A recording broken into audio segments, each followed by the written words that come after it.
What made a book a literal magnet for controversies? Books can challenge the way we see the world. They hold mirrors up to society, often reflecting truths we don't want to face.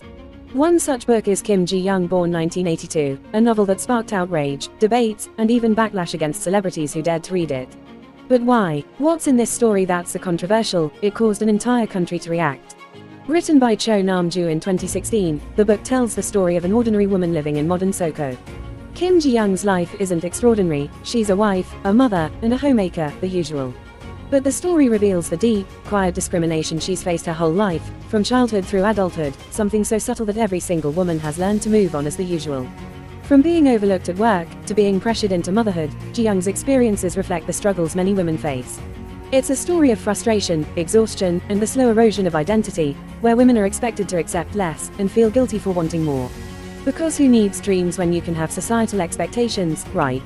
Some of the topics the book dealt with were as below for your better understanding and reference. Jiyoung's silence was not a sign of acceptance, but a form of resistance. She wanted to scream, but she had been taught to be quiet. The small injustices piled up, until they became too heavy to bear. Jiyoung's life was a series of compromises, each one chipping away at her sense of self. She was tired of being told what she could and couldn't do.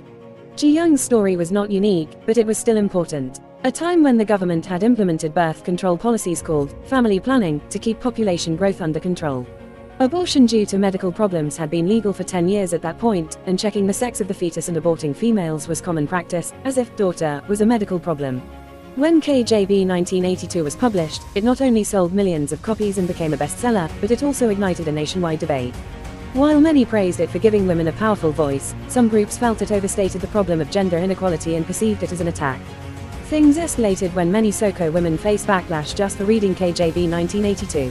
Some hid the book cover in public to avoid judgment, while others felt awkward at work after mentioning it before their male colleagues. Female students even kept it hidden on campus. Online readers were attacked. Many women who shared their thoughts about the book on social media platforms like Twitter or Instagram faced an immediate backlash. In few cases, some would flood their comments, accusing them of exaggerating gender issues or being extremists. This type of reaction caused a pause on people talking about it as if it even to criticize the book you have to admit yourself to have read this book, the horror. Actress Suzy was criticized for sharing the movie adaptation poster. The backlash showed just how sensitive the topic of gender equality is in Seoul. For some, the book felt like an attack. For others, it was a long overdue truth. Jung Yu-mi and Gong Yoo, stars of the film adaptation, were targeted by anti-feminist groups. Gong Yoo is a beloved actor in Seoul, but his involvement in a feminist narrative made him a target. Critics, particularly from male-dominated communities, accused him of betraying his male fanbase by supporting a film that tackled women's issues and the patriarchy. He was met with comments that claimed he should not have participated in a film with feminist overtones, with some even threatening to boycott his future works. Gong Yoo, in response, made it clear in interviews that he took on the role because he found the story relevant and meaningful. He emphasized that the film was not about attacking men, but rather about highlighting the struggles of women, something he felt was important to portray. When K-pop idol Irene mentioned she'd read the book, it sparked outrage among her male fans. They accused her of being a radical feminist, with some even going so far as to destroy her merch as photocard. The reaction was intense, but it also highlighted how a mere book can create controversy. This wasn't an isolated incident. Other celebrities like BTS's Kim Namjoon had mentioned of reading this book had received few backlash. However, his reaction was fairly different. Kim Namjoon was praised for bringing attention to the issues raised in the novel, Namjoon being known as someone who routinely recommended thought-provoking works, with many ARMY members expressing admiration. The contrast between Irene's male fan backlash and Namjoon's predominantly female fanbase ARMY's celebration reveals the deep divisions in how different genders perceive gender-focused discussion.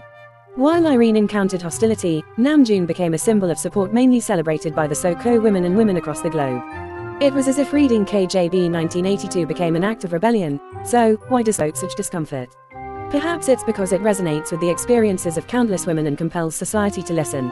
Perhaps it's not merely a story about one woman's life, it's a reflection of all the women who have been silenced for too long, and perhaps it became a catalyst for dialogue about gender roles, societal expectations, and the importance of women's narratives. Or maybe, just maybe, it's just a really good book that hit a nerve. What do you think about the controversy surrounding Kim Jiyoung, born 1982? Share your opinions in the comments below. Thank you for watching. If this discussion gave you an insight to the event around this book, please like and subscribe for more such content.